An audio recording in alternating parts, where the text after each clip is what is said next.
Hi, my name is Josh Gottry. Welcome to today's weekly lesson. Today we're replacing a drum head.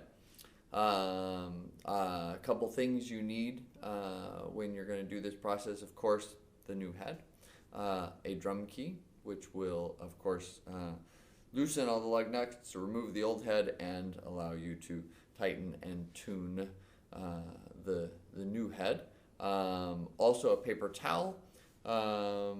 And just a tiny bit of Vaseline. So what I've done so far, since this isn't one of those cooking shows where you say, okay, we're going to put this in the oven and give it 45 minutes and then 2 seconds later they're pulling it out of the oven. I have removed the old head, took a paper towel and just wiped down the inside of the drum, not wet or anything, but just to get out the dust and dirt that had accumulated inside the drum. Make sure that all cleaned out in there, wipe down the bearing edge to make sure that's clean. Also took and wiped down the rim and each of the lug nuts to make sure there's clean and there's no residue on there. And then I just took each lug nut, just dabbed it into a little bit of Vaseline, just the tiniest bit on the edge, just to allow just for a little lubrication inside the lugs. You can see these yellow pieces of tape that I put on the drum. What I did that for is when I removed the head and the rim, I wanted to make sure that I could put the rim back in the same place with the same lug nuts in the same lug. Just since those have been agreeable up to this point in time, we can avoid any threading issues or things like that just by keeping it as consistent as possible. So that was just to allow me to put the rim back in the same place with the lug nuts back in the same place, so we end up with everything as it was before I removed the old head. So I've got the new head on, I've got the rim just set on there with the lug nuts just resting on top there. What I'm going to do next is I'm going to go ahead and take my drum key and just tighten this down enough that the lug nut starts to make contact with the rim. That's it. No tension or anything, just enough to make contact. After I do this one, I'm going to go across the drum and do the exact same thing. So we're pulling down the head as evenly as possible, although we're not putting any tension on this right now, just enough so that these touch and make contact, so that we're making it as even as possible with how the head was just seated naturally. Okay, so again, here I come to this one, so I just went one lug over, and then I'm coming across the drum again and tightening that one down as well, just enough to make contact. There we go. And then around one more, just enough to make contact, and then across the drum to do that one as well. So the only thing we've really done is just make sure that this is not moving around. There's no tension in here, but it's evenly seated there across the drum. Now at this point in time, it sounds, not like a drum. So we haven't put any tension on the head. By the way, the head that I'm replacing, it wasn't broken or anything like that, but it had been used for probably about 1.5 years or so.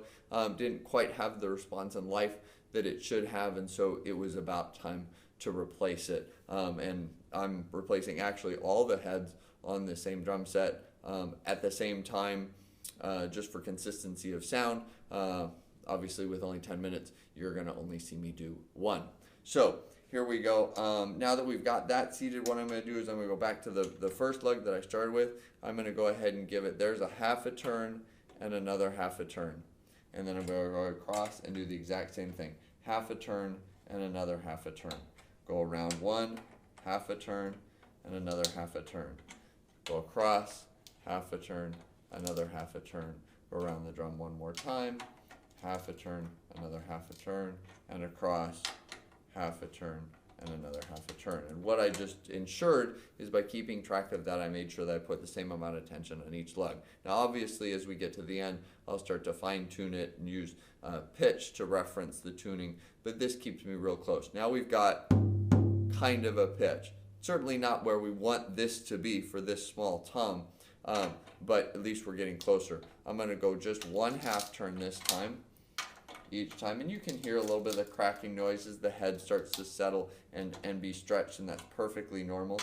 Another half turn only, because we don't want to put too much tension on the head that we have to undo. We want to work up to it as much as possible overall. Okay, so now we've just done 1/2 a turn extra, and now you can see we're starting to sound like a drum head is supposed to sound on a tom. Now you'll notice those sound a little bit different. This pitched a little lower than this pitched. I'm just using my fingertip just right on the edge of the head as I'm checking that pitch. So this one's higher, that one's lower. Which one do I change? Well, I'm going to check a couple other spots in the drum and see if I can see some consensus as to what the majority of the head is doing. Those are really close. That one's pretty low as well, so both of those two are a little low. That one's a little low. That one's about the same. So these three are a little low, these two particularly. So I'm going to go ahead and just do a 1/4 turn here, a 1/4 turn here, and a 1/4 turn here, and see if we get it closer at that point in time.